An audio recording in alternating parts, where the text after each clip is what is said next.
Olá, meus irmãos e irmãs de Ideal Espírita, vocês amigos e amigas que nos acompanham aqui na página Estação da Luz Espírita, muitíssimo obrigado mesmo pela sua companhia.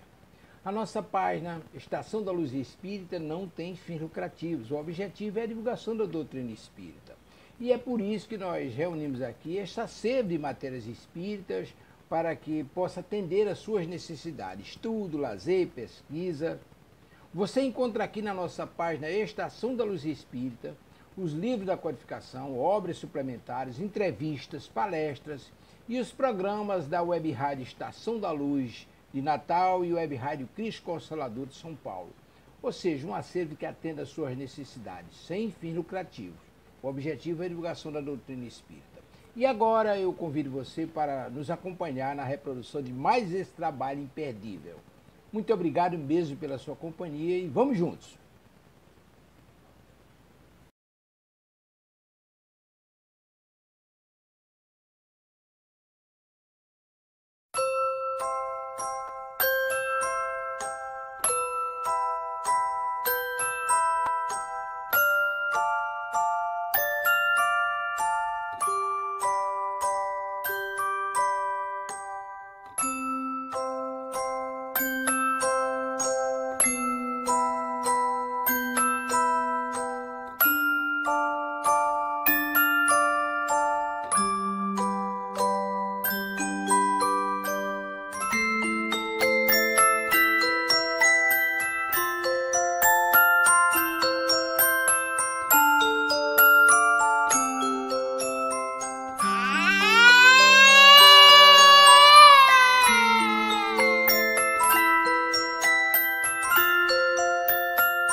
Olá, meus irmãos, olá, minhas irmãs, aqui da rádio, Web Rádio Estação da Luz, de Natal, Rio Grande do Norte. Estamos iniciando o nosso programa de hoje, estudando o livro Obras Póstumas. Essa vinheta de abertura, ela nos emociona muito, né? Porque, nossa, como nós temos que valorizar a vida, como é necessário isso, sabe? A gente tem uma tendência muito grande a ir pela conversa dos outros. Infelizmente, né, nós temos muito isso, ir pela mídia, né, ir por um projeto nem sempre favorável ao homem. E a gente tem que ter a nossa opinião, nosso ponto de vista, nossa presença, né, espiritual, desde que ela seja coerente, que ela seja lógica e justa. Então, nesses momentos aí que nós estamos vivendo, né, de pré-legalização do aborto ou não legalização do aborto, quando as pessoas vão para as ruas, né, pedir a isso que não aconteça, mas é aí que está a seleção da sociedade brasileira, sabe, gente? Nós temos certeza que a sociedade brasileira está passando por um teste. É aí que nós vamos ver se nós somos capazes de vencer esse teste, né? Então, quando nós dizemos sim à vida, nós estamos negando a morte. A palavra amor, ela é um contraponto à morte. Tem pessoas que não sabem disso, mas mor é uma palavra antiga que significa morte, sem vida, sem vitalidade, né? Sem pulsação. E quando se coloca essa proposição a antes, inverte, né? Aí fica vida, pulsação, vibração, vitalidade. Então nós temos que lutar pela vida, sabe? Nunca pela morte, né? Pela falta de vitalidade dinâmica natural que coloca todo o cosmos em movimento. Nós estamos muito presos, sabe, a teias perigosas, né? Da vaidade, do egoísmo, do orgulho, da prepotência. Esse negócio aí está dificultando muita gente, uma grande parcela da humanidade, a verificar mais distante. Quando o Senhor Jesus esteve aqui, ele estabeleceu no mundo um manto sagrado, se a gente pode dizer assim. Ele estendeu no mundo uma egrégora, uma teia cósmica extraordinária para a nossa entrada, né, nos reinos da luz. Então, o que vem dessas ideias aí de morte, de aborto, de pena de morte, de coisas assim tão lamentáveis, né? Isso aí é um contraponto àquilo que o Senhor Jesus trouxe. Então, se a sociedade brasileira está passando por este momento de possível legalização do aborto, minha gente, se você pega um ovo de Siriema, você pode ser condenado a 2 anos. Se você fizer um omelete com ovo de Siriema, você pode ser condenado a 2 anos. Tem uma orquídea na floresta amazônica, se você pegar essa orquídea, você é condenado a 2 anos. Tem ovos de tartaruga também, se você danificar, 2 anos de reclusão. E o feto, o espírito humano que está no feto pode ser danificado. Isso é total incoerência, né? Porque sempre tem gente que tem alguma coisa, algum interesse muito grande por trás disso, porque isso é muito incoerente. A gente está analisando assim, as próprias leis brasileiras. Nós não estamos aqui falando nada de política, mas as leis brasileiras. Como é que você protege o ovo de tartaruga, o ovo da Siriema, você protege a orquídea lá da Amazonas, você protege tanta coisa e mata o feto, né? Então, não dá para entender isso. Por isso que a sociedade brasileira tem que mostrar seu valor, tem que dizer, nós não queremos isso. E ir mais além. Porque no momento, se isso acontecer, eu espero que não, que Deus abençoe as nossas cabeças aqui, né? Mas se isso acontecer, ninguém é obrigado a fazer aborto, não. Né? Só vão fazer aborto aquelas que estão nessa... Aí, tá vendo? O ovo. Se pega um ovo desse aí, um ovo dessa tartaruga aí, gente, você tá preso. Tá vendo? Eu o ovo de Siriema. Você está preso, você está perdido. Sabe? Crime inafiançável, para você ter uma ideia. Então, assim, eu quero perguntar aos médicos, às enfermeiras, às médicas, vocês vão entrar nisso? Vocês que juraram ali, perante, né, no dia da sua formatura, fizeram o juramento de Hipócrates, que foi o cara que mais lutou pela saúde, pela vida. Vocês que juraram isso, vocês vão fazer aborto? Vocês vão matar crianças? Minha gente, uma lei é uma lei. Agora, cumprir a lei depende da gente, né? Depende. Tem pessoas que não cumprem a lei. E às vezes estão aí tranquilos, né? Não cumpriram a lei e não aconteceu nada. Estão aí bem tranquilões, né? Então, minha gente, é perigoso, sabe? O nosso momento é de muita seleção. Muita seleção. É um novo período que a Terra vai se entrar nele, né? Vai ser iniciada num novo período, e a gente tem que estar muito atento a tudo isso, porque tudo tem consequências, né? Tudo tem consequências. Se eu não tomar cuidado com as minhas posições, com as minhas, vou dizer, até aventuras psicológicas, sociais, eu posso me perder aí nesse emaranhado de informações e não ficar na Terra, não ficar. Né? Nós sabemos que existem planetas aí que são planetas berçários, né? Onde o povo lá é tudo primitivo, existe planeta prisões, né? Onde espíritos muito rebeldes vão para lá. E ali fica preso mesmo, não sai. Eles não têm nem o direito de sonhar. Nem direito de sonhar eles têm. Porque o sonho geralmente está retratando, né? Isso aí é um estudo mais profundo, eu vou colocar rapidinho. O sonho, geralmente, está retratando um encontro que nós temos lá no mundo espiritual quando a gente sai do corpo pelo período do sono físico.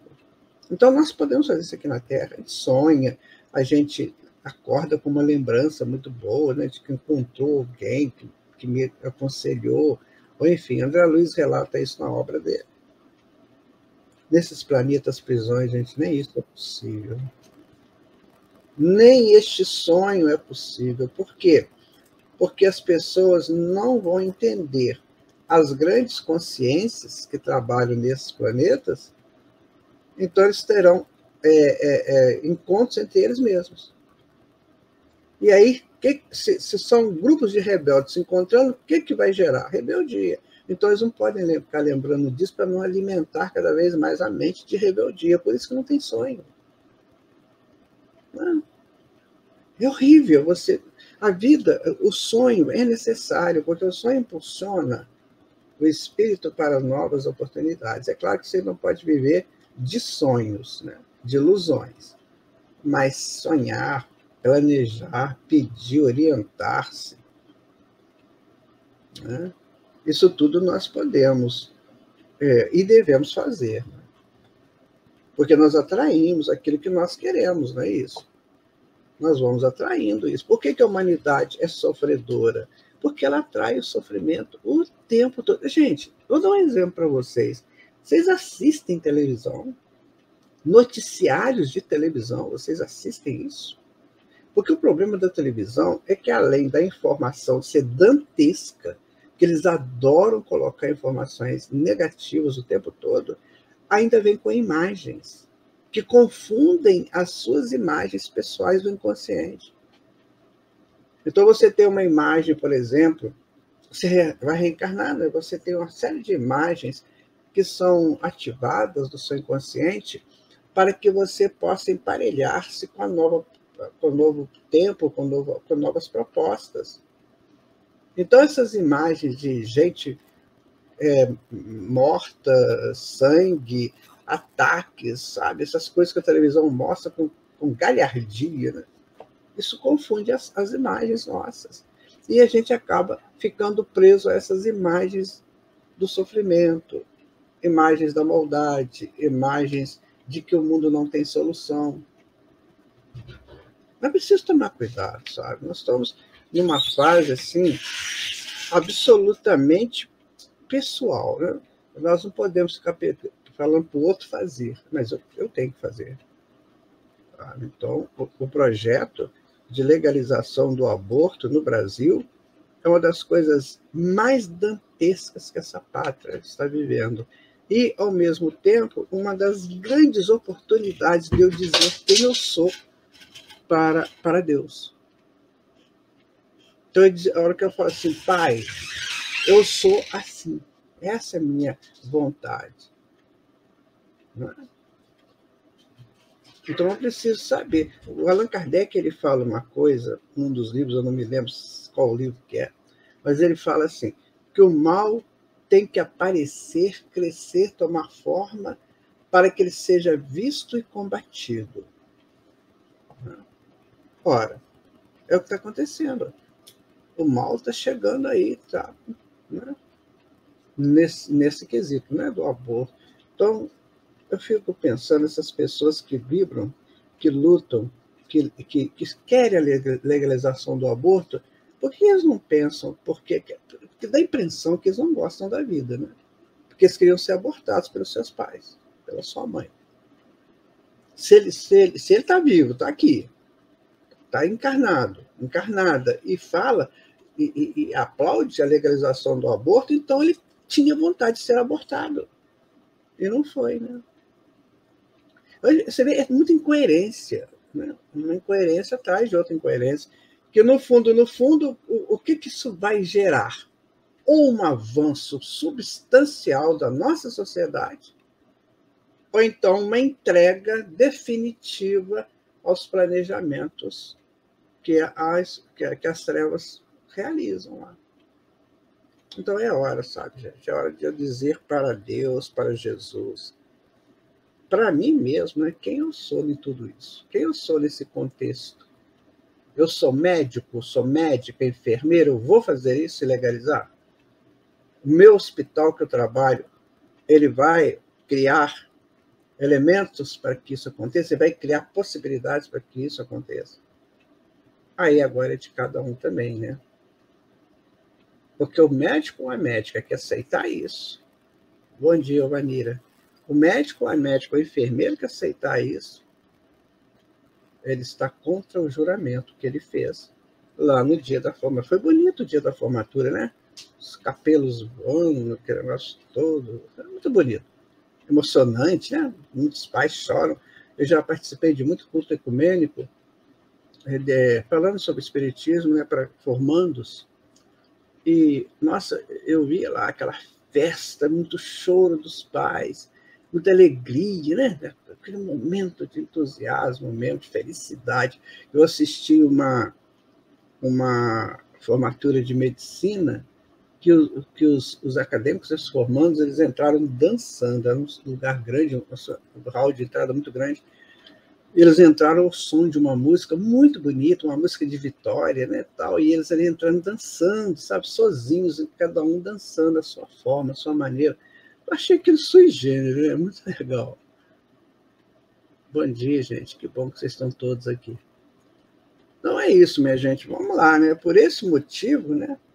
Ou seja, pela desigualdade das pessoas, a dualidade, né? Que os judeus perseguiram Jesus e queriam matá-lo, né? Porque tinham feito essas coisas no dia de sábado. Então Jesus curou no dia de sábado e os judeus queriam matar Jesus. Olha que coisa séria, né? Estranho isso, né? O que é o sabá? A gente pode analisar o sabá dentro da cultura hebraica, né, de várias maneiras. A gente não vai entrar nisso porque é muito complicado, eu não quero entrar nesse assunto. Mas o sabá, no fundo, é um dia de descanso.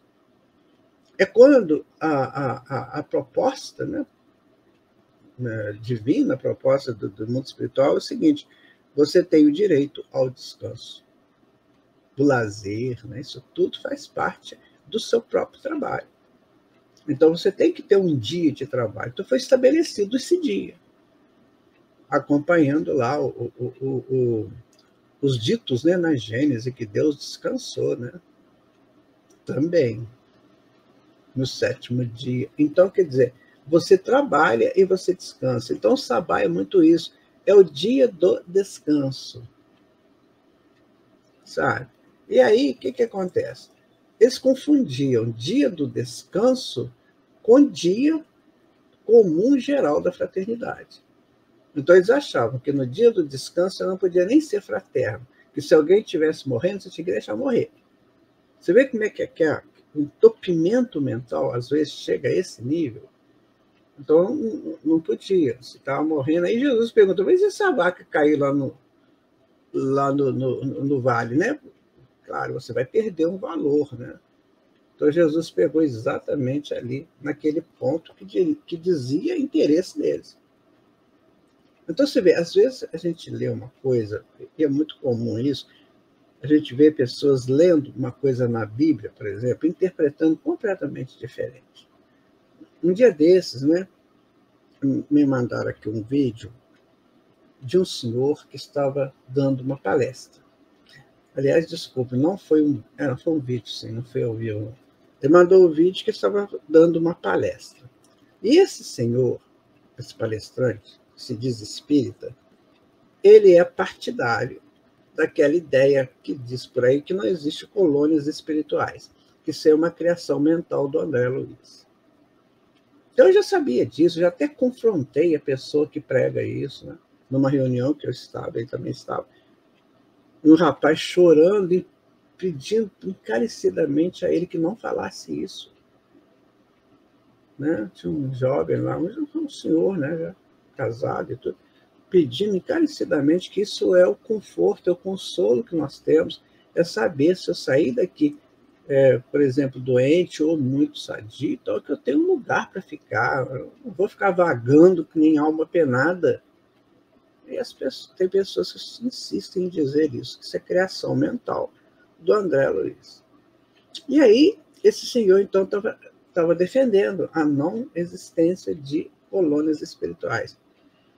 E aí ele colocou no slide, né? Projetou lá no slide, uma fala de Allan Kardec, um texto de Allan Kardec. E começou a interpretar o texto. Gente, ele interpretou tudo errado. Allan Kardec falou uma coisa e ele foi para outro caminho. Porque queria que Allan Kardec corroborasse essa ideia maluca. Porque vejam vocês que coisa perigosa que é isso. Então, se eu duvido que exista colônia espiritual, eu vou duvidar do livro Nosso Lar, não vou? Se eu duvido do livro Nosso Lar, eu duvido do Chico Xavier. Então, eu duvido de toda a obra do Chico Xavier. Olha que perigo que é isso.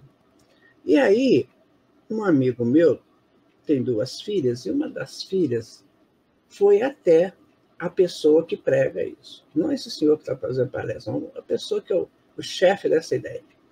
Sabe o que ele falou com ela? Esqueça Chico Xavier. Vejam vocês que perigo que nós corremos. E uma pessoa que aplaudiu, eu já vi ele ser aplaudido de pé, numa plateia. Ou por uma plateia, menos um senhor, que não levantou, baixou a cabeça. Então, minha gente, nós estamos muito assediados por ideias contrárias. Ideias que não condizem, né, com essa realidade.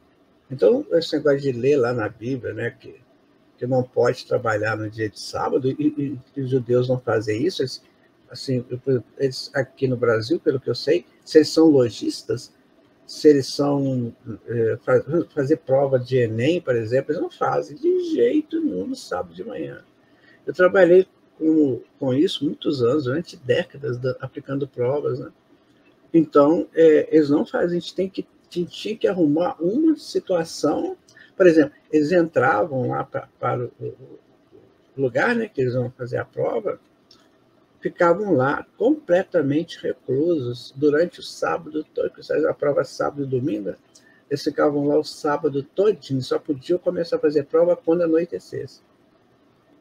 Olha, tem isso aí ainda. Lojas, né, de pessoas que fecham no pôr do sol de sexta-feira, só abre no pôr do sol de sábado, e pôr do sol de sábado já está de noite mesmo, e não vão abrir nem domingo. Então, quer dizer, é uma coisa. E Jesus, então, curou no sábado.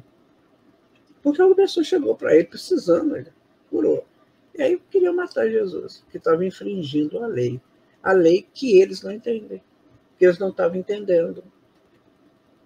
Então, o sábado é o dia do descanso físico, mas é o dia, continua sendo o dia da fraternidade.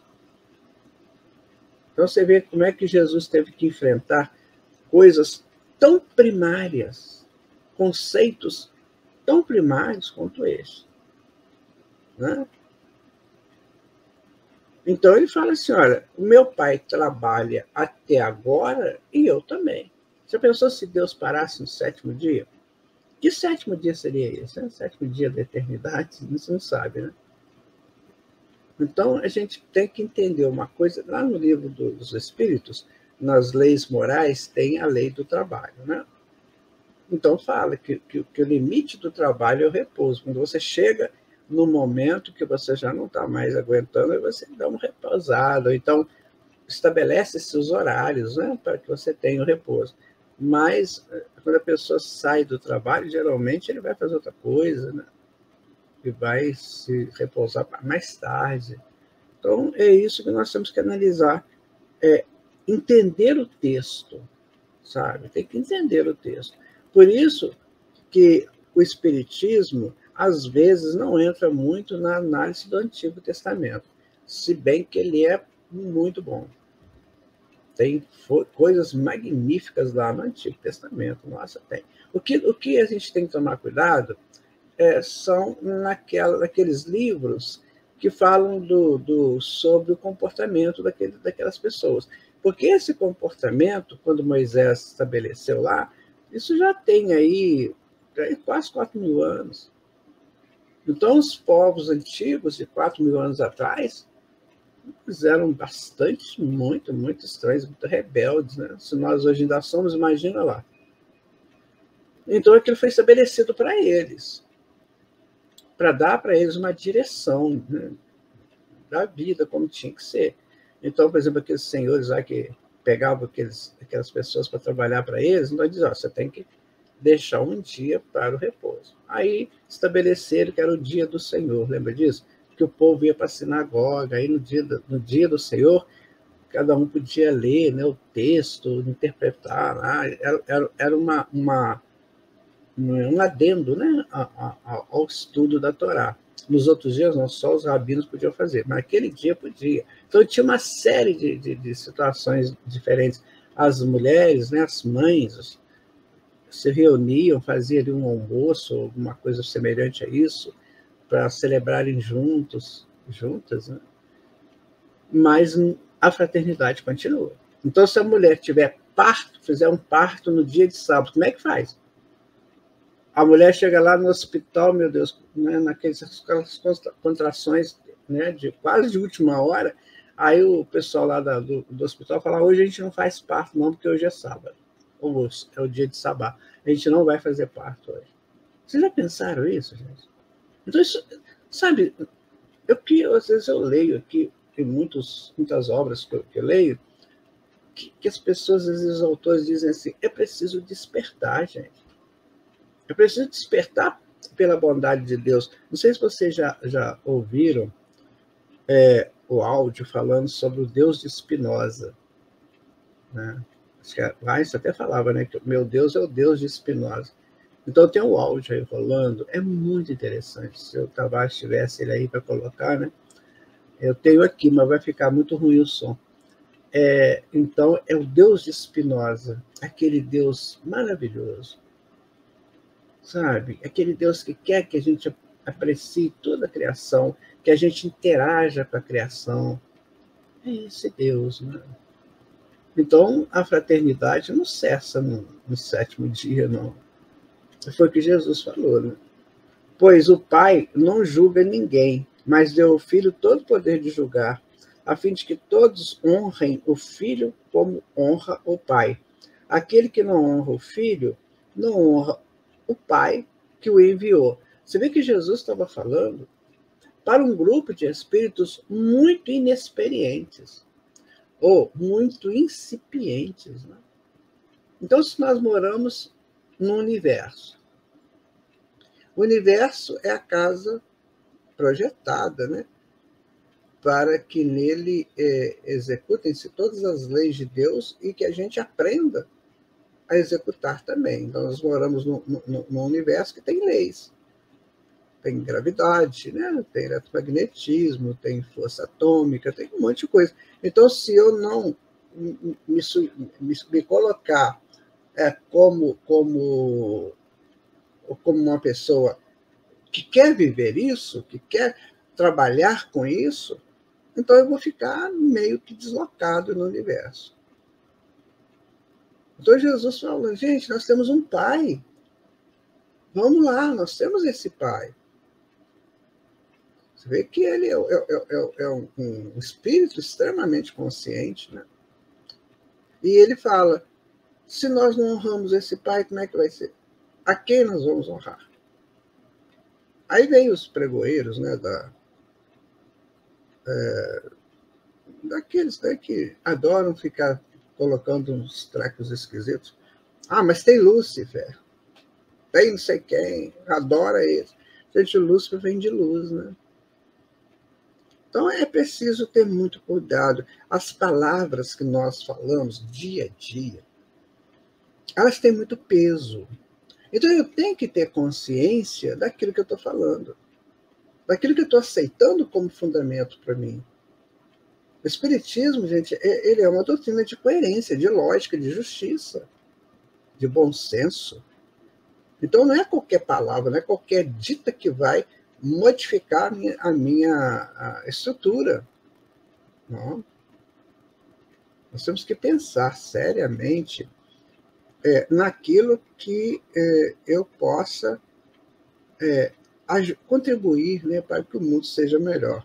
Em verdade, vos digo, aquele que ouve a minha palavra e que crê naquele que me enviou, tem a vida eterna e não tem condenação, mas já passou da morte para a vida. Olha que coisa linda, gente, que coisa extraordinária. Por que ele entra para a vida? Porque ele começa a entender a grandeza do Pai.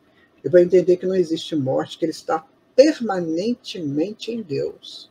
Uma vez criado, uma vez gerado por Deus, você estará permanentemente nele. Onde você estiver, no tempo e no espaço, no seu grau de evolução, no planeta que você mora, no sistema, na galáxia, onde você estiver, você estará em Deus.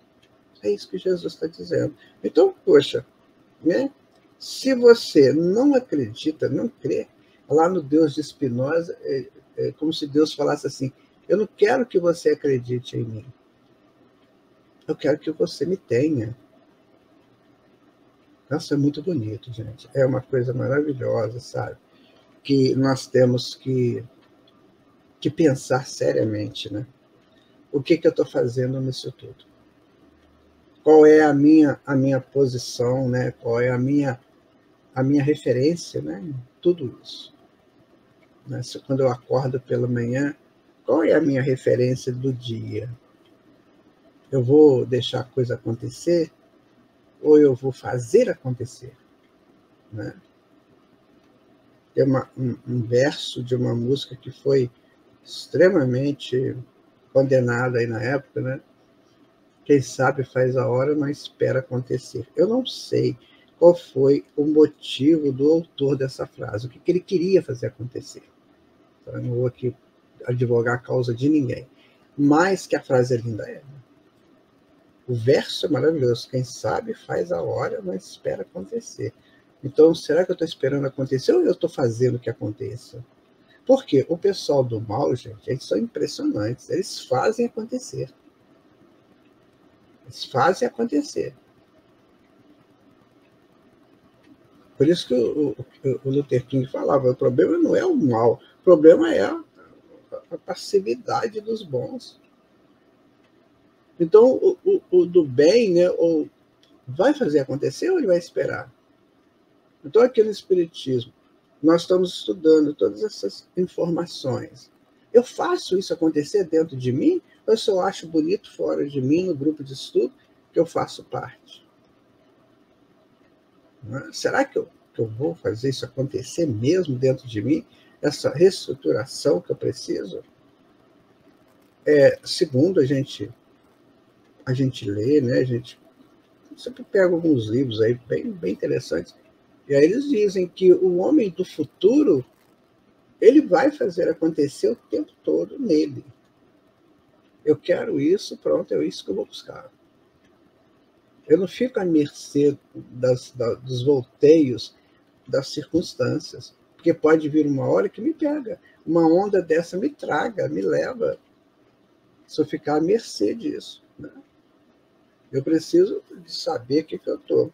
Em verdade, vos digo, a hora vem, e ela já veio, em que os mortos ouvirão a voz do Filho de Deus, e aqueles que o ouvirem, viverão, pois como o Pai tem a vida em si mesmo, ele deu também ao Filho o poder de ter a vida em si mesmo, e deu-lhe o poder de julgar, porque ele é o Filho do homem. Quando eu leio isso aqui, eu interpreto de uma maneira que você pode interpretar da sua maneira também, tá, gente? Isso aqui interpretar o Evangelho, você pode interpretar até 70 vezes cada versículo. Então é muita coisa, mas eu gosto disso aqui, olha. A hora vem, e ela já veio, em que os mortos ouvirão a voz do Filho de Deus. O que é isso? Na interpretação que eu consigo fazer, você pode colocar aqui para mim, se você não concorda, que pode ser até que sua interpretação seja muito melhor.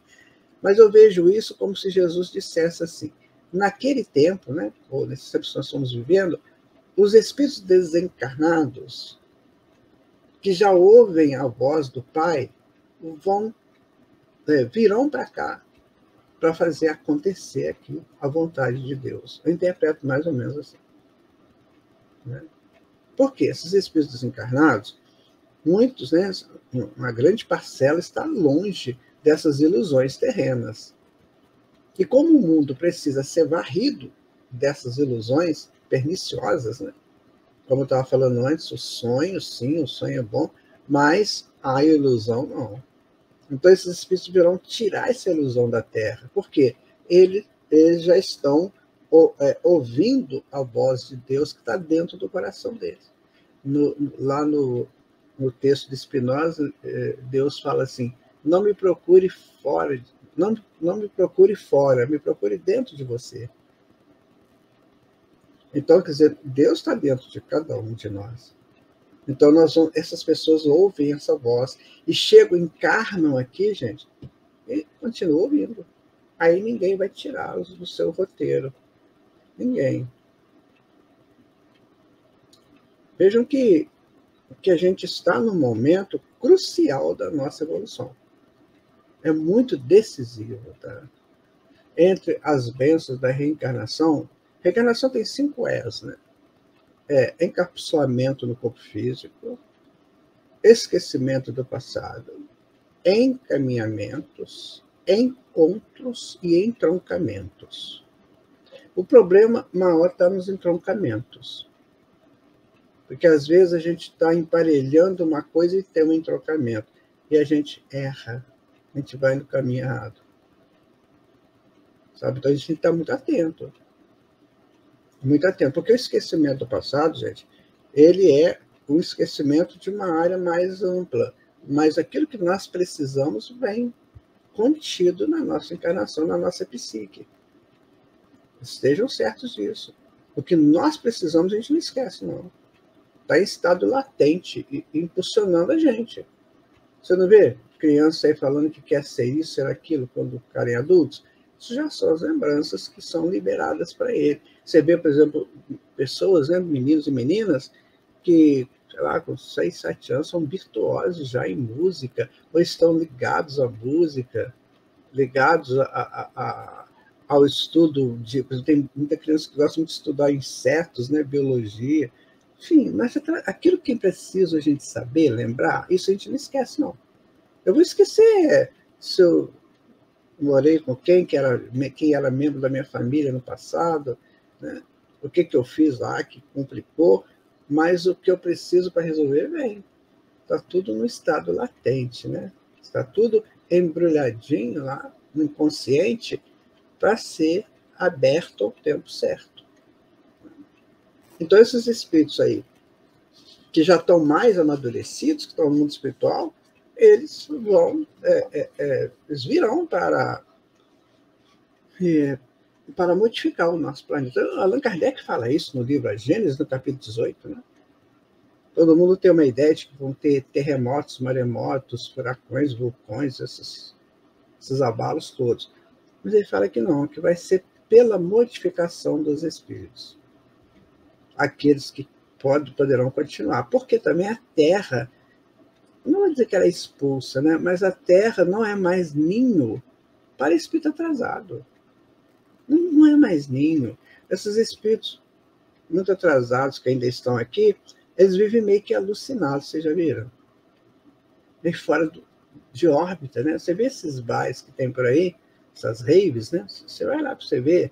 Não vai lá não, só você pega um vídeo. A gente está alucinado, drogado, né? Eles praticam sexo assim perto de todo mundo, uma pulação, uma gritaria. Você não acha isso uma alucinação? Por que eles estão assim? Porque a Terra já não é mais um campo bom para eles. Não é? Aqui não é um campo bom para eles. Eles ficam alucinados, porque o campo eletromagnético da Terra está alterado, não é alterado, ele está mudando, né? Isso é natural, faz parte aí do movimento cósmico. Ele está mudando. E daí que as pessoas não estão suportando, por exemplo. Meu dia passa muito depressa, eu estou muito ansioso, eu estou muito ansiosa, eu estou muito isso, eu estou muito nervosa, eu estou deprimido. São essas coisas. Por quê? Porque não se adaptam ao novo projeto cósmico para a Terra. E ninguém vai impedir isso, porque isso faz parte de um movimento que está envolvidos aí muita coisa, né? Então não vai mudar, Jesus não vai mudar isso. Então nós é que temos que mudar para nos sentirmos melhores, né, no novo tempo. Então o tempo está passando depressa? Tá. Então vamos aproveitar cada tempo. Um dia desses eu fui numa reunião não espírita, né, de literatos, porque eu também tenho livros e poesias, eu também sou muito ligado a essa área. E eu fui numa reunião que tem aqui na cidade de literatos. Então reúne aquele pessoal lá, né, para conversar sobre literatura, cada um fala uma coisa, às vezes analisa um texto da literatura, enfim. E aí eu estava sentado no meio deles, eram quase 30 pessoas, né, sentado ali no meio deles e pensando, eu tô no lugar certo? Será que este é o meu lugar mesmo? Porque ela não ia poder falar sobre Jesus, eu não ia poder falar sobre reencarnação, mediunidade, nada disso. É isso que eu quero falar. Eu fiquei pensando, será que é meu lugar aqui? Mas, ao mesmo tempo, o diretor desse trabalho é meu grande amigo, de muitos anos, de décadas. Então, assim, por ele, né, a gente vai, mas será que é o meu espaço mesmo? Será que é? Será que eu estou usando o meu tempo certinho? Então, a gente tem que começar a analisar essas coisas, gente. E o Pai que me enviou tem dado testemunho de mim. Vós nunca ouviste sua voz, nem viste sua face. E a sua palavra não permanecerá convosco, porque não credes naquele que me enviou. Ou seja, a gente não vai entender a mensagem cósmica, né, da vida se eu ficar de olhos fechados, ouvidos tapados para a mensagem de Deus, que está para todo lado. Nós vamos o sétimo sentido, o sexto sentido é a percepção, a mediunidade. O sétimo sentido é a sincronicidade. Então veja vocês, nós estamos evoluindo desde que nós saímos do Pai, né? Então nós passamos por todos os níveis da evolução, pelas cordas, pelas partículas, né? Pelas partículas, pelos átomos, moléculas, passamos por isso tudo. Isso tudo está arquivado em nossa psique de profundidade. Está tudo arquivado lá. Porque quando a gente está encarnado, ou mesmo no perispírito, isso retrata nas células. Então, as células têm essa memória toda do nosso passado, da nossa evolução. Retratam nas células, porque, na verdade, a memória está no espírito, né? Tá na alma. Mas que como a alma trabalha, né, com raios, então esses raios vão levar essa memória para as células. O que é a sincronicidade? É quando as células abrem o campo para que o espírito, ou o espírito abra o campo para que ele perceba, né, através das células, através de todo o seu corpo, as belezas da natureza. Então, ele vai entender o que é a natureza, nessa sincronicidade. Isso é o futuro para nós. Vamos pensar nisso. Porque como é que eu posso estar bem com Deus se eu estou arrasando o meu planeta? Você entendeu? Como é que eu posso estar arrebentando com o planeta e querer ser feliz?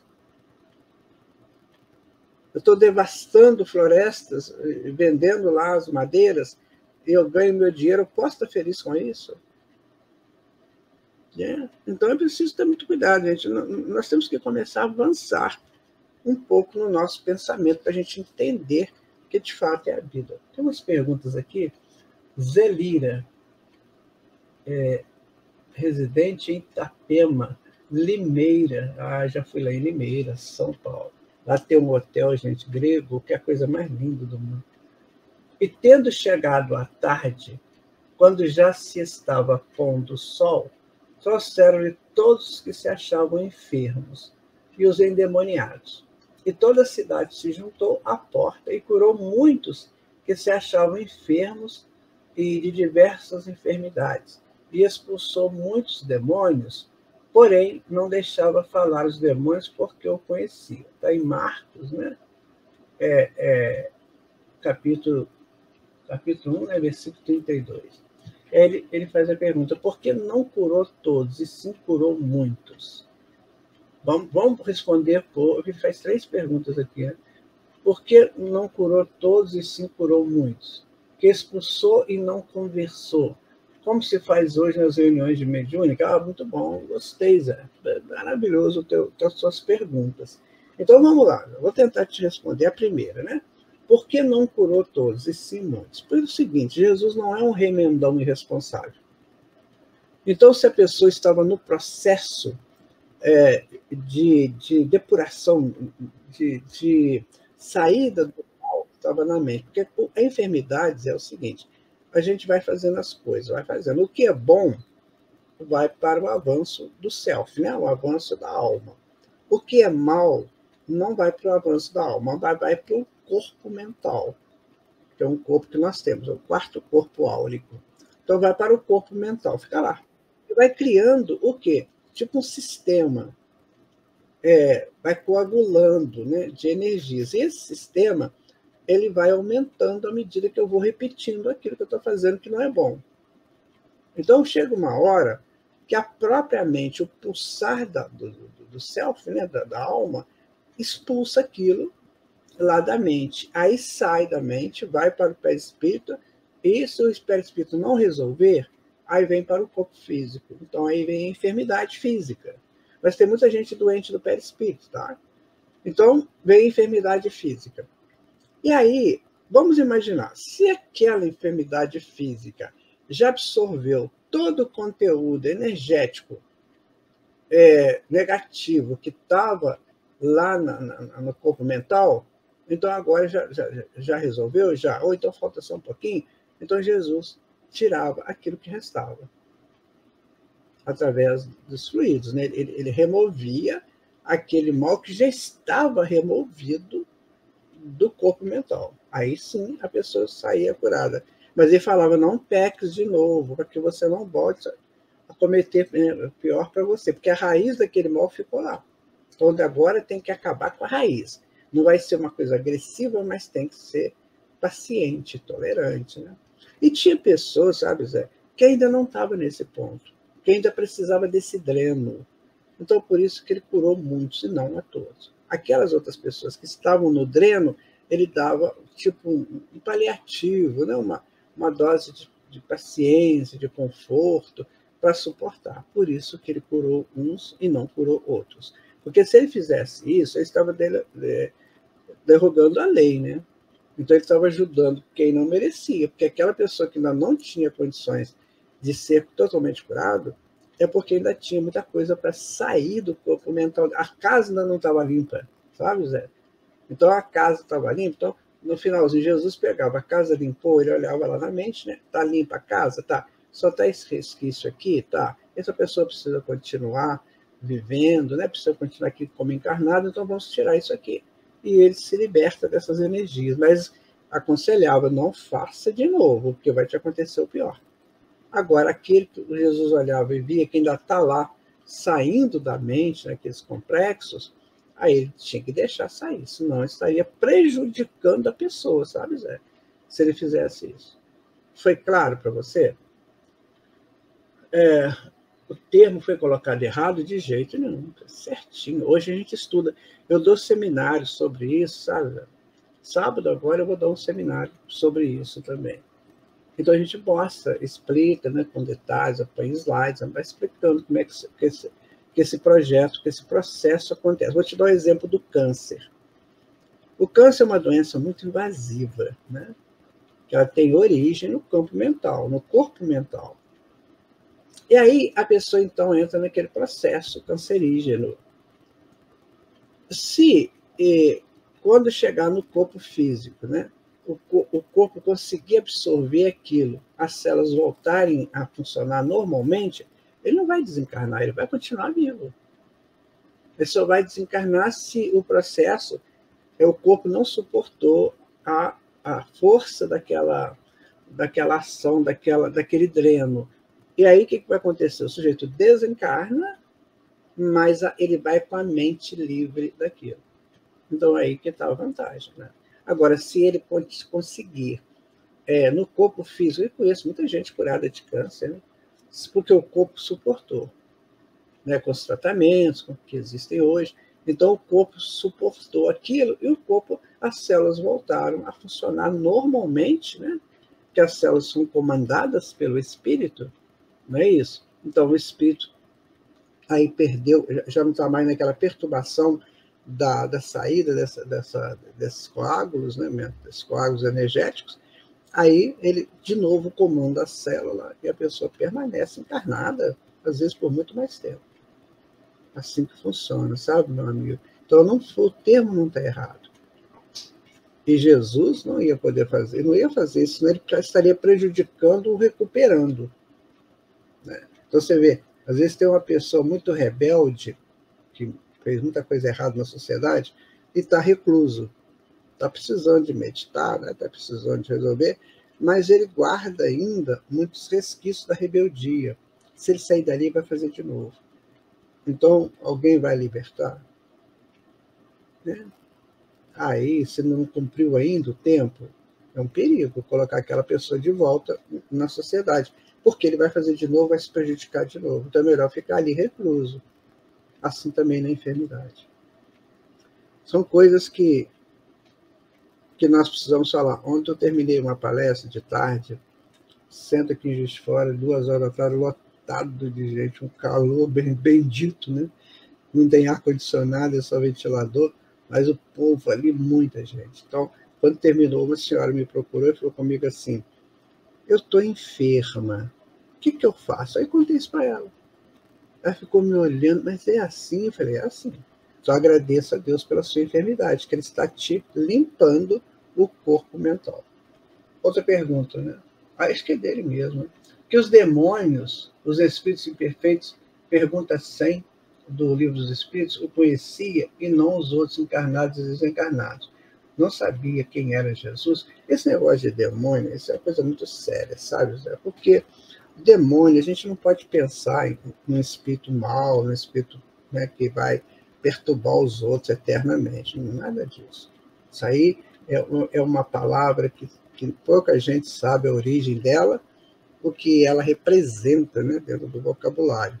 Demônio significa mensageiro. Então tem mensageiro, né, do bem, que do Sócrates falava, porque tinha um daimon, um demônio, que o ajudava, é mensageiro do bem. E tem os mensageiros do mal, tá? Que são espíritos imperfeitos, né? Espíritos atrasados, que ainda não entenderam isso. Então, muitos espíritos, sabe, né? Muitos espíritos da época de Jesus atrasados, eles foram aqueles que foram prejudicados pelos próprios hebreus quando entraram lá na Palestina. Eles não mataram uma pá de gente.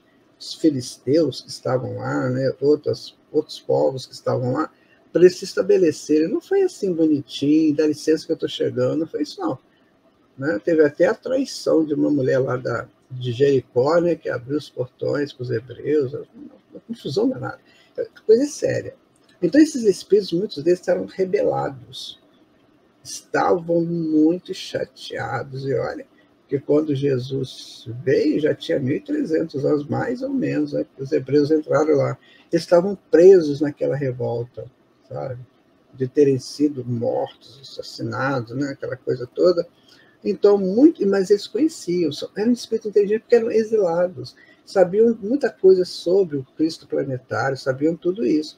Então, eles conheciam, eles sentiam que era Jesus. Né? E outros não. Sabe? Teve espírito que falou assim, Senhor, me deixe ir, nem que entre uns porcos, não sei. Ou seja, me libere, né? Eu sei quem é o Senhor. Então eles sabiam, por quê? Quando a gente está desencarnado, a gente tem mais percepções, são mais aguçadas.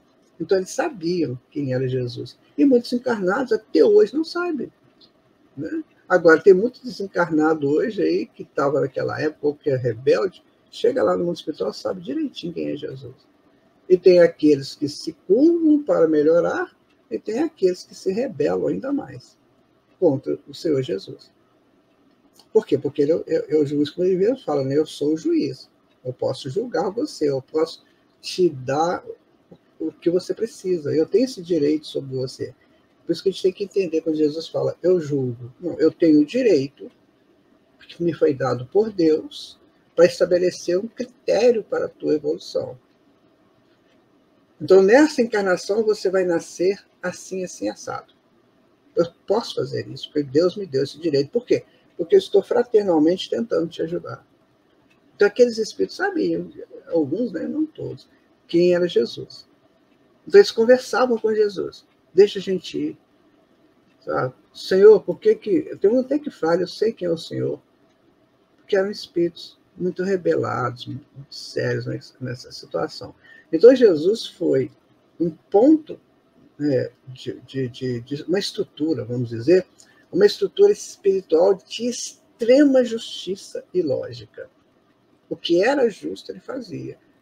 O que era lógico, ele fazia. Mas tudo para ajudar. O que ele não fez é porque não era justo nem lógico. Né? Então, ele, por exemplo, pediu a ele que ele desse sinais dos céus. Gente, isso aqui é mais sinal do que as curas que aconteceu ali, que ninguém sabia fazer. Né? E ele fez os estados de letargia, que ele fez o espírito voltar ao corpo, que chamam de ressuscitação, né? Do filho da viúva de Naim, da filha de Jairo e de Lázaro. O pessoal acha que Jesus fez milagre, fez nada, ele sabia direitinho que aquilo era uma falta de energia que não circulava do duplo etérico para o corpo físico. Que hoje a gente estuda isso, eu dou curso sobre isso também. Então, a energia não circulava e não chegava no corpo físico. E o corpo entrava num estado quase de morte. Mas ainda tinha um pouquinho de energia, que sustentava ainda um pequeno pulsar do cérebro, do coração, uma pequena energia no cérebro. Então a pessoa ficava encarnada ainda. Então Jesus ia lá e liberava as energias, né? Ele sabia o que era o problema, onde que estava interrompida a energia, ele liberava a energia e a pessoa voltava à vida. Então Jesus sabe tudo, gente. Ele criou o planeta, sabe tudo. Agora, ele aplicava aquilo que era justo e lógico. Não fazia nada além disso. Vocês não acham que Jesus foi tentado muitas vezes, né? Eu lembro de um caso que a espiritualidade nos contou uma vez, na reunião mediúnica, que uma vez chegou uma mulher com um pedaço de lata, sei lá, uma coisa parecida com isso, e pediu a Jesus para transformar em ouro. Já pensou? Que coisa séria. Ela levou um latão lá, deve ser enferrujado, qualquer coisa assim, e pediu para ele transformar aquilo em ouro. Jesus nem dava ouvido umas coisas dessas, sabe? Isso ele nem olhava. Ele podia transformar em ouro? Claro que ele podia. Ele mexia com moléculas ali e transformava, né? Se ele fizesse isso, cadê a justiça, cadê a lógica? Então ele tinha que fazer para todo mundo. E chegava um ponto que ele fazia para todo mundo, o ouro perdia o valor, né? O valor de barganha, o valor de estrutura da sociedade que o ouro oferece, perderia o valor. Então ele ia mexer com toda a humanidade. Então a gente tem que entender os atos de Jesus. Sabe? Quando ele transformou a água em vinho, né? Ele mostrou, olha, tudo é possível àquele que crê. Que inclusive ele disse isso e Marcos colocou no evangelho dele, né? Parece que no capítulo 8, ele coloca assim, tudo é possível àquele que crê. Então, tudo é possível você fazer. Mas você tem que saber. Tem que saber manipular as coisas, né? E nós não sabemos ainda. A gente tem laboratórios, que já é um avanço, graças a Deus que temos. Mas limitados, né? Limitados. Ainda, né? Então vai aumentando aí à medida que a gente for aumentando o nosso nível de consciência, nosso despertar consciencial. Tá certo? Olha, na semana que vem, nós vamos dar continuidade, né? Que ele coloca assim, olha, e quando eu julgar, o meu julgamento será digno de fé, pois não estou só, mas meu Pai que me enviou está comigo. Ou seja, o julgamento que ele fala é isso, eu vou te dar isso que você precisa disso. Né? Essa encarnação você vai ter essa necessidade, esse trabalho, porque é isso que vai te liberar. Então, quando ele fala que o julgamento dele é justo, é digno de fé, né? Porque está fazendo o bem, ele não está julgando ninguém para atrapalhar a evolução de ninguém. Ele está fazendo isso para que a pessoa possa evoluir. A gente lendo a obra do André Luiz, a gente vê muito, né, assim, aqueles planejamentos de reencarnação, né? Ah, porque a pessoa vai nascer assim, vai nascer dessa maneira, vai ter um problema aqui, que vai surgir tanto tempo na vida dele e tal. Isso é justo. Então, isso é o tal julgamento que Jesus falava. Eu estou te dando aquilo que você necessita para você aprimorar. O Zé Lira, se você não ficou satisfeito com as respostas, volte a formular, conteste, mas porque essa coisa a gente tem que ter muita noção de lógica e de justiça. Senão a gente não consegue entender essas coisas não, sabe? A gente acha que é injusto, não é não. Então não existe demônio, né? Existem espíritos mensageiros do bem ou do mal, tá bom? Então, gente, na próxima sexta-feira, nós estaremos aqui, nós estamos estudando um pouquinho sobre mediunidade, né? Já nos foi pedido aí para estudar o André Luiz. Vamos ver o que a gente está pensando, o que pode ser feito, e depois a gente fala. Então, minha gente, fiquem com Deus, muita paz em seus corações, e até sexta-feira, 10h10 da manhã, aqui pela web Rádio Estação da Luz. Tchau, um abraço a todos. Chegamos ao final da nossa atividade. Muitíssimo obrigado mesmo pela sua companhia e espero você no próximo evento.